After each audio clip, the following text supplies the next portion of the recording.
मुरली अमृत की धारा है धारा, मुरली में जो समा जाए वो फरिश्ता बन जाए प्यारा। ओम शांति। आज 8 सितंबर 2025 के प्यारे बाप दादा के अनमोल मधुर महावाक्य हैं। आज की मुरली के सार में पाप कटेश्वर बाबा ने पापों से मुक्त होने के लिए सांत्वना दिलाते हुए अपनी चेकिंग करने के लिए कहा। बाप कहते हैं, बच्चे धीरज धरो, बाकी थोड़े दिन है। पुरुषार्थ अच्छी रीति करो, देवी गुण धारण करो, नहीं तो पद भ्रष्ट हो जाएगा। यह बहुत बड़ी लॉटरी है। जो अच्छी रीति पढ़ते हैं पढ़ाते हैं वही ऊंच पद पाते हैं। और कहा, बाप कहते हैं, अपनी उन्नति करनी है तो चार्ट रखो।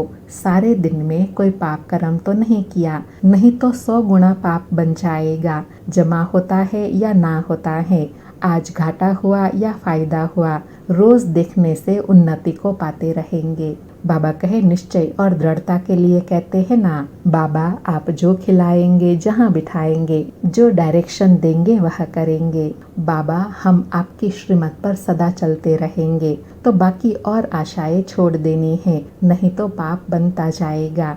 और कहा, यहाँ पुण्य आत्मा बनते हो तो चोरी चकारी आदि करना भी पाप है। माया की प्रविष्टा है तो न योग में रह सकते हैं, न ज्ञान की धारणा कर सकते हैं। तो अभी अपने दिल से पूछना है, हम अगर अंधों की लाठी नहीं बने तो क्या काम के। फिर अंडरलाइन कराते कहा कि पुरुषार्थ तो हमेशा ऊंच पद पाने का करना है। ऐसे नहीं सुखधाम में तो जाएंगे ना, नहीं, ऊंच पद पाना है। फिर कहा, सबको यह समझाना है, परमात्मा बाप को याद करने से विकर्म विनाश होंगे। फिर सृष्टि चक्र के रचता और रचना के आदि मध्य अंत के ज्ञान को समझना है, जिससे फिर चक्रवर्ती राजा बन जाएंगे। फिर धारणा के लिए कहा कि बाप जो सुनाते हैं उसे एक कान से सुन दूसरे कान से निकालना नहीं है। अभी यह समय है बेहद के बाप से बेहद का वर्षा लेने का। जितना लेंगे उतना जन्म जन्मांतर कल्प कल्पांतर मिलेगा, नहीं तो फिर पीछे बहुत पछताएंगे। रियलाइज करेंगे हमने पूरा पढ़ा नहीं तो फिर पद भी कम हो जाएगा। बाबा कहे, तुम्हारी तो अभी 21 जन्मों की बात है, तो जितना हो सके अच्छा कर्म करो, ऑलराउंडर बनो। सुनते हैं प्यारे बाप दादा के अनमोल मधुर महावाक्य। आज बाबा कहे, मीठे बच्चे, पुण्य आत्मा बनने के लिए जितना हो सके अच्छा कर्म करो, ऑलराउंडर बनो, देवी गुण धारण करो। आज मुरली से प्रश्न है, कौन सी मेहनत करने से तुम बच्चे पद्मा पदमपति बन जाते हो? कौन सी मेहनत करने से तुम बच्चे पद्मा पदमपति बन जाते हो? उत्तर में बाबा कहे, सबसे बड़ी मेहनत है क्रिमिनल आई को सिविल आई बनाना। आंखें ही बहुत धोखा देती हैं। आंखों को सिविल बनाने के लिए बाप ने युक्ति बताई है कि बच्चे आत्मिक दृष्टि से देखो, देह को नहीं देखो। मैं आत्मा हूँ, यह अभ्यास पक्का करो। इसी मेहनत से तुम जन्म जन्मांतर के लिए पदम पति बन जाएंगे। आज मुरली में गीत बजा, धीरज धर मनुआ धीरज धर, तेरे सुख के भरे दिन आए कि आए। ओम शांति। यह किसने कहा? बाबा कहे, यह ओम शांति कौन बोले? शिव बाबा। शिव बाबा ने शरीर द्वारा कहा। कोई भी आत्मा शरीर बगैर बोल नहीं सकती। बाप भी शरीर में प्रवेश कर आत्माओं को समझाते हैं। बच्चे, अभी तुम्हारा जिस्मानी कनेक्शन नहीं है, यह है रूहानी कनेक्शन। बाबा कहे, मैं आकर बच्चों को समझाता हूँ। क्या समझाते हैं? कि बच्चे, अभी तुम्हारा कोई जिस्मानी कनेक्शन नहीं है, तुम्हारा है रूहानी कनेक्शन। आत्मा को ज्ञान मिलता है परम पिता परमात्मा से। देहधारी जो भी है सब पढ़ रहे हैं। बाप को तो अपनी देह है नहीं, तो थोड़े टाइम के लिए इनका ब्रह्मा बाबा के शरीर का आधार लिया है। अब बाप कहते हैं, अपने को आत्मा निश्चय कर बैठो। बेहद का बाप हम आत्माओं को समझाते हैं। उनके बिगर ऐसे कोई समझा न सके। आत्मा आत्मा को कैसे समझाएंगी? बाबा कहे, बिगर शरीर आत्मा आत्मा को कैसे समझाएंगी, कैसे बात करेंगी, कैसे सुनेंगी? बाबा कहे, आत्मा को समझाने वाला परमात्मा चाहिए उनको कोई भी जानते नहीं। त्रिमूर्ति से भी शिव को उड़ा दिया है। ब्रह्मा द्वारा स्थापना कौन कराएंगे? ब्रह्मा तो नई दुनिया का रचयिता नहीं है। बेहद का बाप रचयिता सबका एक ही शिव बाबा है। ब्रह्मा भी सिर्फ अभी तुम्हारा बाप है, फिर नहीं होगा। बाबा कहे ब्रह्मा और ब्राह्मणों का संबंध सिर्फ संगम युग पर ही होता है, जब शिव बाबा आते हैं। वहाँ सतयुग में लौकिक बाप ही होता है, कलयुग में होता है लौकिक और पारलौकिक। अभी संगम पर लौकिक, अलौकिक और पारलौकिक 3 बाप हैं। बाप कहते हैं सुख में मुझे कोई याद नहीं करता। विश्व का मालिक बाप ने बनाया, फिर चिल्लाएंगे क्यों? बाबा कहे सतयुग में क्यों नहीं याद करते हैं? क्योंकि बाबा ने ही वर्षा दिया हुआ है, सुख में भेजा हुआ है, तो फिर सुख में क्यों याद करेंगे, क्यों चिल्लाएंगे? बाबा कहे वहाँ और कोई खंड नहीं होता है सतयुग में, सिर्फ सूर्यवंशी ही होते हैं। चंद्रवंशी भी बाद में आते हैं।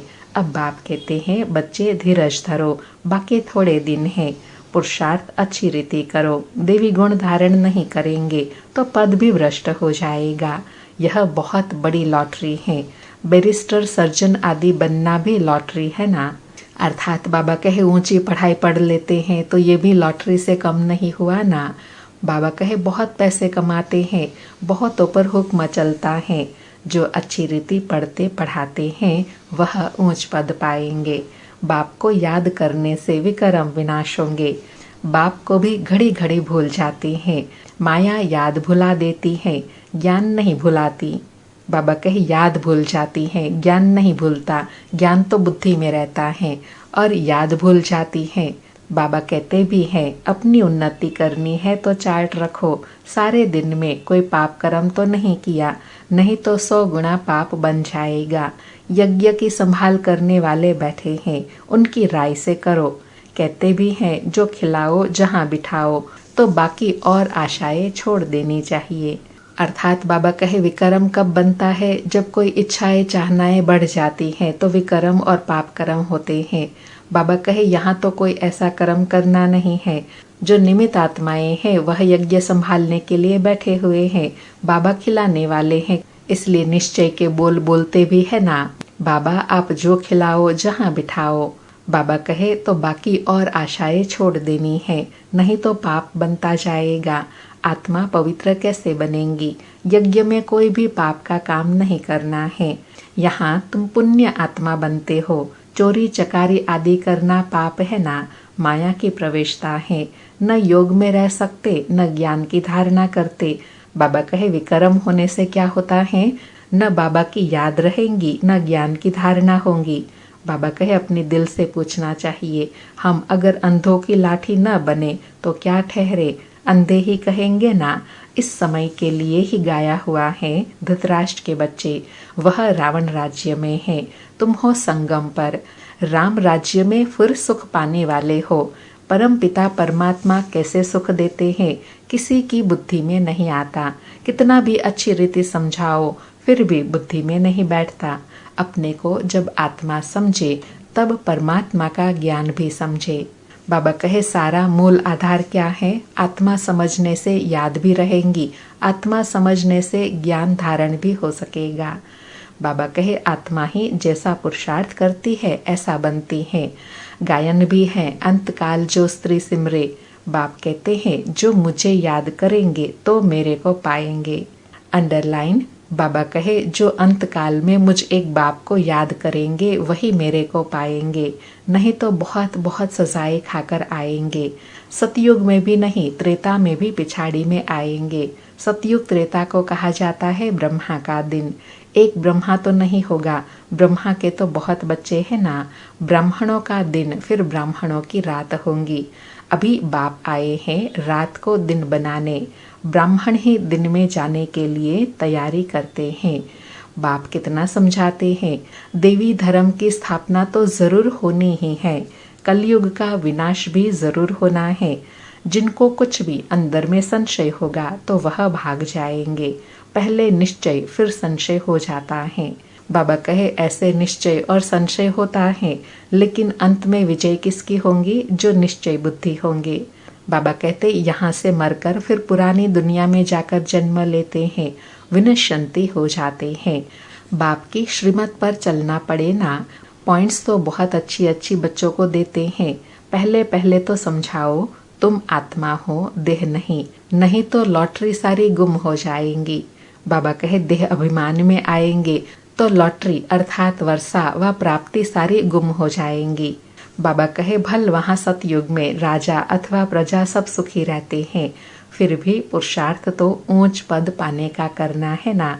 ऐसे नहीं सुखधाम में तो जाएंगे ना, नहीं, ऊंच पद पाना है। राजा बनने के लिए आए हो, ऐसे सयाने भी चाहिए। बाबा कहे भल सुख तो है, लेकिन तुम कौन सा लक्ष्य लेकर आए हो? हमको राजा बनना है, तो पुरुषार्थ भी वैसा करना है। बाप की सर्विस करनी चाहिए, रूहानी सर्विस नहीं तो स्थूल सर्विस भी है। हाँ, मेल्स भी आपस में क्लास चलाते रहते हैं। एक बहन बीच बीच में जाकर क्लास कराती है। झाड़ धीरे धीरे वृद्धि को पाता है ना। सेंटर पर कितने आते हैं, फिर चलते चलते गुम हो जाते हैं। विकार में गिरने से फिर सेंटर पर भी आने में लज्जा आती है, ढीले पड़ जाते हैं, कहेंगे यह बीमार हो गया। बाप सब बातों को समझाते रहते हैं। अपना पोतामिल रोज रखो, जमा और ना होती है, घाटा और फायदा, अर्थात कभी कैसी स्थिति होती है, कभी कैसी स्थिति होती है, तो कभी घाटा कभी फायदा होता है। इसलिए चेक करते रहेंगे तो पता चलेगा कि आज घाटा हुआ या फायदा। बाबा कहे आत्मा पवित्र बन गई, अर्थात 21 जन्म के लिए जमा हुआ। बाप की याद से ही जमा होगा, पाप कट जाएंगे। कहते भी है ना, हे पतित पावन बाबा आकर हमको पावन बनाओ। ऐसे थोड़े ही कहते कि विश्व का मालिक आकर बनाओ, नहीं, यह तुम बच्चे ही जानते हो। मुक्ति और जीवन मुक्ति दोनों है पावन धाम। बाबा कहे दुनिया में कोई ऐसे थोड़े ही याद करते हैं कि भगवान आकर हमें विश्व का मालिक बनाओ। यह तो तुम बच्चे अभी बाप को पहचान गए हो, तब बाबा से वर्षा लेते हो मुक्ति और जीवन मुक्ति का। बाबा कहे तुम जानते हो हम मुक्ति जीवन मुक्ति का वर्षा पाते हैं। जो पूरी रीति नहीं पढ़ेंगे वह पीछे आएंगे, सब अपने अपने समय पर आएंगे। सब बातें समझाई जाती हैं, फौरन तुरंत तो कोई नहीं समझ जाएंगे। यहाँ तुमको बाप को याद करने के लिए कितना समय मिलता है। मधुबन में जो भी आए उनको यह बताओ कि पहले अपने को आत्मा समझो। यह नॉलेज बाप ही देते हैं, जो सभी आत्माओं का पिता है। आत्म अभिमानी बनना है, आत्मा ज्ञान उठाती है। परमात्मा बाप को याद करने से ही विकर्म विनाश होंगे। फिर सृष्टि के आदि मध्य अंत का ज्ञान देते हैं। रचयिता को याद करने से ही पाप भस्म होंगे। फिर रचना के आदि मध्य अंत के ज्ञान को समझने से तुम चक्रवर्ती राजा बन जाएंगे। बस यह फिर औरों को भी सुनाना है। बाबा कहे यह ज्ञान है, यह ज्ञान स्वयं को सुनकर समझकर फिर दूसरों को समझाना है। बाबा कहे चित्र भी तुम्हारे पास है, यह तो सारा दिन बुद्धि में रहना चाहिए। तुम स्टूडेंट भी हो ना, बहुत गृहस्थी भी स्टूडेंट होते हैं। तुमको भी गृहस्थ व्यवहार में रहते कमल फूल समान बनना है। बहन भाई की कभी क्रिमिनल आई हो ना सके, यह तो ब्रह्मा के मुख वंशावली है ना। क्रिमिनल आई को सिविल आई बनाने के लिए बहुत मेहनत करनी होती है। आधा कल्प की आदत पड़ी हुई है, उनको निकालने में बड़ी मेहनत है। सब लिखते हैं यह पॉइंट जो बाबा ने समझाई क्रिमिनल आई को निकालने की, यह बहुत कड़ी है। घड़ी घड़ी बुद्धि चली जाती है, बहुत संकल्प आते हैं। अब आँखों को क्या करे? बाबा कहे अब ऐसे क्रिमिनल आँखों के लिए क्या करे? तो बाबा हमेशा कहते हैं ना, आत्मिक भान में रहो, तो यह क्रिमिनल आई धीरे धीरे शांत होती जाएंगी। बाबा कहे सूरदास का दृष्टांत देते हैं ना, वह तो एक कहानी बना दी है।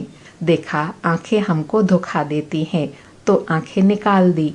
अभी तो वह बात है नहीं, यह आंखें तो सबको है, परंतु क्रिमिनल हैं, उनको सिविल बनाना है। मनुष्य समझते हैं घर में रहते यह नहीं हो सकता। बाप कहते हैं हो सकता है, क्योंकि आमदनी बहुत बहुत है। बाबा कहे जहाँ प्राप्ति होती है ना, वहाँ असंभव मुश्किल कार्य भी सहज संभव हो जाता है। तो बाबा कहे यहाँ तो तुमको कितनी ऊंची प्राप्ति मिलती है। तुम जन्म जन्मांतर के लिए पदम पति बनते हो। वहाँ सतयुग में गिनती होती नहीं, इतने बाबा कहे संपन्न होते हो। आजकल बाबा नाम ही पदम पति पद्मावती दे देते हैं। तुम अनगिनत पदम पति बनते हो। वहाँ सतयुग में गिनती होती ही नहीं। गिनती तब होती है जब रुपये पैसे आदि निकलते हैं, अर्थात पैसे कम होते जाते हैं। वहाँ सतयुग में तो सोने चांदी की मोहरें काम में आती हैं। आगे राम सीता के राज्य की मोहरें आदि मिलती थी, बाकी सूर्यवंशी राजाई की कभी नहीं देखी। चंद्रवंशी की देखते ही आए। पहले तो सब सोने के सिक्के ही थे, फिर चांदी के। यह तांबा आदि तो पीछे निकला है। अभी तुम बच्चे बाप से फिर से वर्षा लेते हो। सतयुग में जो रस्म रिवाज चलनी होंगी वह तो चलेंगी ही। तुम अपना पुरुषार्थ करो। स्वर्ग में बहुत थोड़े होते हैं, आयु भी बड़ी होती है, अकाले मृत्यु नहीं होती। तुम समझते हो हम काल पर जीत पाते हैं, मरने का नाम ही नहीं। उनको कहते हैं अमर लोक। यह है मृत्यु लोक। अमर लोक में हाहाकार होती नहीं। कोई बूढ़ा मरेगा तो और ही खुशी होंगी, जाकर छोटा बच्चा बनेंगे। यहाँ तो मरने पर रोने लगते हैं। तुमको कितना अच्छा ज्ञान मिलता है, कितनी धारणा होनी चाहिए। बाबा कहे ज्ञान कितना प्राप्ति कराने वाला है, कितना सुख देने वाला है, तो इसको कितना धारण करना चाहिए। औरों को भी समझाना पड़ता है। बाबा को कोई कहे हम रूहानी सर्विस करना चाहते हैं, बाबा जट कहेंगे भल करो। बाबा कोई को मना नहीं करते हैं। ज्ञान नहीं है तो बाकी अज्ञान ही है। अज्ञान से फिर तुम डिससर्विस कर देते हो, अर्थात ज्ञान को यथार्थ रीति नहीं समझते हैं तो कहीं डिससर्विस कर देते हैं। बाबा कहे सर्विस तो अच्छी रीति करनी चाहिए ना, तब ही लॉटरी मिलेंगी। बहुत भारी लॉटरी है, यह है ईश्वरीय लॉटरी। तुम राजा रानी बनेंगे तो तुम्हारे पोतरे धोतरे सब खाते आएंगे। यहाँ तो हर एक अपने कर्मों अनुसार फल पाते हैं। कोई बहुत धन दान करते हैं तो राजा बनते हैं। तो बाप बच्चों को सब कुछ समझाते हैं। अच्छी रीति समझकर और धारणा करनी है, सर्विस भी करनी है। सैकड़ों की सर्विस होती है। कहाँ कहाँ भक्ति भाव वाले बहुत अच्छे होते हैं। बहुत भक्ति की होंगी तब ही ज्ञान भी जचेगा। अंडरलाइन बाबा कहे ज्ञान भी सहज रीति समझ में उनको आएगा जिन्होंने अच्छी भक्ति की होंगी। इसलिए बाबा हमेशा कहते हैं ना, जो भी देवी देवताओं के शिव के भगत हैं उनको समझाओ, उनको ज्ञान सहज रीति बुद्धि में बैठेगा। बाबा कहे चेहरे से ही मालूम पड़ता है, सुनने से खुश होते रहेंगे। जो नहीं समझेंगे वह तो इधर उधर देखते रहेंगे या आंखें बंद कर बैठेंगे। बाबा सब देखते हैं, किसको सिखलाते नहीं हैं तो गोया समझते कुछ नहीं। एक कान से सुन दूसरे कान से निकाल देते हैं। अभी यह समय है बेहद के बाप से बेहद का वर्षा लेने का। जितना लेंगे जन्म जन्मांतर कल्प कल्पांतर मिलेगा, नहीं तो फिर पीछे बहुत पछताएंगे। फिर सबको साक्षात्कार होगा। हमने पूरा पढ़ा नहीं इसलिए पद भी नहीं पा सकेंगे, बाकी क्या जाकर बनेंगे। बाबा कहे पढ़ेंगे नहीं, पुरुषार्थ नहीं किया पूरा, योग में नहीं रहे तो फिर बाकी जाकर क्या बनेंगे, क्या पद मिलेगा। बाबा कहे नौकर चाकर साधारण प्रजा, यह राजधानी स्थापन हो रही है। जैसा जैसा करते हैं उस अनुसार फल मिलता है। नई दुनिया के लिए सिर्फ तुम ही पुरुषार्थ करते हो। मनुष्य दान पुण्य करते हैं, वह भी इस दुनिया के लिए। यह तो कॉमन बात है। हम अच्छा काम करते हैं तो उसका दूसरे जन्म में अच्छा फल मिलेगा। तुम्हारी है 21 जन्मों की बात। जितना हो सके अच्छा कर्म करो, ऑलराउंडर बनो। बाबा कहे अच्छा पद पाने के लिए अच्छे कर्म करो, ऑलराउंडर सर्विस करो। नंबर 1 पहले ज्ञानी तो आत्मा और योगी तो आत्मा चाहिए। ज्ञान भी चाहिए। भाषण के लिए महारथियों को बुलाते हैं ना, जो सब प्रकार की सर्विस करते हैं तो पुण्य आत्मा होते ही है। सब्जेक्ट्स है ना, योग में रहकर कोई भी काम करे तो अच्छे मार्क्स मिल सकते हैं। अपने दिल से पूछना चाहिए हम सर्विस करते हैं। बाबा कहे याद में रहकर कोई भी कार्य करेंगे, कोई भी सेवा करेंगे तो अच्छी मार्क्स मिलेंगी ना। तो अपने दिल से पूछना है हम सर्विस करते हुए बाबा की याद में कितना रहते हैं। बाबा कहे या सिर्फ खाते और सोते रहते हैं। यहाँ तो यह पढ़ाई है और कोई बात नहीं। तुम मनुष्य से देवता, नर से नारायण बनते हो। अमर कथा, तिजरी की कथा यह एक ही है। मनुष्य तो सब झूठी कथाएं जाकर सुनते हैं। तीसरा नेत्र तो सिवाय बाप के और कोई दे न सके। अभी तुमको तीसरा नेत्र मिला है, जिससे तुम सृष्टि के आदि मध्य अंत को जानते हो। इस पढ़ाई में कुमार कुमारियों को बहुत तीखा जाना चाहिए। चित्र भी है, कोई से पूछना चाहिए गीता का भगवान कौन है। मुख्य बात ही यह है, भगवान तो एक ही होता है, जिससे वर्षा मिलता है मुक्ति धाम का। हम वहाँ परम धाम के रहने वाले हैं, यहाँ आए हैं पाठ बजाने। अब पावन कैसे बने? पतित पावन तो एक ही बाप है। आगे चलकर तुम बच्चों की अवस्था भी बहुत अच्छी हो जाएंगी। अंडरलाइन, बाबा कहे पुरुषार्थ करते करते आगे चलकर तुम बच्चों की अवस्था बहुत अच्छी हो जाएंगी। बाबा किस्म किस्म से समझाने देते रहते हैं। एक तो बाप को याद करना है तो जन्म जन्मांतर के पाप मिट जाएंगे। अपने दिल से पूछना है हम कितना याद करते हैं। चार्ट रखना अच्छा है, अपनी उन्नति करो, अपने ऊपर रहम कर अपनी चलन देखते रहो। अगर हम भूल करते रहेंगे तो रजिस्टर खराब हो जाएगा। इसमें देवी चलन होनी चाहिए। बाबा कहे पावन बनने के लिए, अपनी उन्नति करने के लिए क्या करना है? एक तो बाबा कहे चार्ट रखना है, दूसरा अपने ऊपर रहम करना है और सर्विस करनी है। बाबा कहे गायन भी है ना, जो खिलाएंगे, जहाँ बिठाएंगे, जो डायरेक्शन देंगे वह करेंगे। डायरेक्शन तो जरूर तन द्वारा देंगे ना। गेट वे टू स्वर्ग, यह अक्षर अच्छा है, यह द्वार है स्वर्ग जाने का। तो बाबा कहे निश्चय बुद्धि हो, स्वयं समझकर फिर दूसरों को ऐसे नशे में रहकर समझाना है। अच्छा, मीठे मीठे सिकिलधे बच्चों प्रति माता पिता बाप दादा का याद प्यार और गुड मॉर्निंग। रूहानी बाप की रूहानी बच्चों को नमस्ते। हम रूहानी बच्चों की रूहानी माता पिता बाप दादा को याद प्यार गुड मॉर्निंग और नमस्ते। नमस्ते बाबा, शुक्रिया बाबा, शुक्रिया। सारी मुरली से धारणा के लिए सार हैं। पहला, पुण्य आत्मा बनने के लिए और सब आशाएं छोड़ यह पक्का करना है कि बाबा जो खिलाओ, जहाँ बिठाओ, कोई भी पाप का काम नहीं करना है। दूसरा पॉइंट, ईश्वरीय लॉटरी प्राप्त करनी है तो रूहानी सर्विस में लग जाना है। ज्ञान की धारणा कर औरों को करानी है। अच्छी मार्क्स लेने के लिए कोई भी कर्म याद में रहकर करना है। आज प्यारे सतगुरु का वरदान है, माया और प्रकृति को दासी बनाने वाले सदा स्नेही भव। माया और प्रकृति को दासी बनाने वाले सदा स्नेही भव। स्पष्टीकरण है, जो बच्चे सदा स्नेही हैं वह लवलीन होने के कारण मेहनत और मुश्किल से सदा बचे रहते हैं। उन्हों के आगे प्रकृति और माया दोनों अभी से दासी बन जाती है, अर्थात सदा स्नेही आत्मा मालिक बन जाती है तो प्रकृति माया की हिम्मत नहीं। जो सदा स्नेही का समय व संकल्प अपने तरफ लगावे, उनका हर समय हर संकल्प है ही बाप की याद और सेवा के लिए। स्नेही आत्माओं की स्थिति का गायन है, एक बाप दूसरा ना कोई, बाप ही संसार है। वे संकल्प से भी अधीन नहीं हो सकते। बाबा कहे परमात्मा स्नेही आत्मा की पहचान क्या है?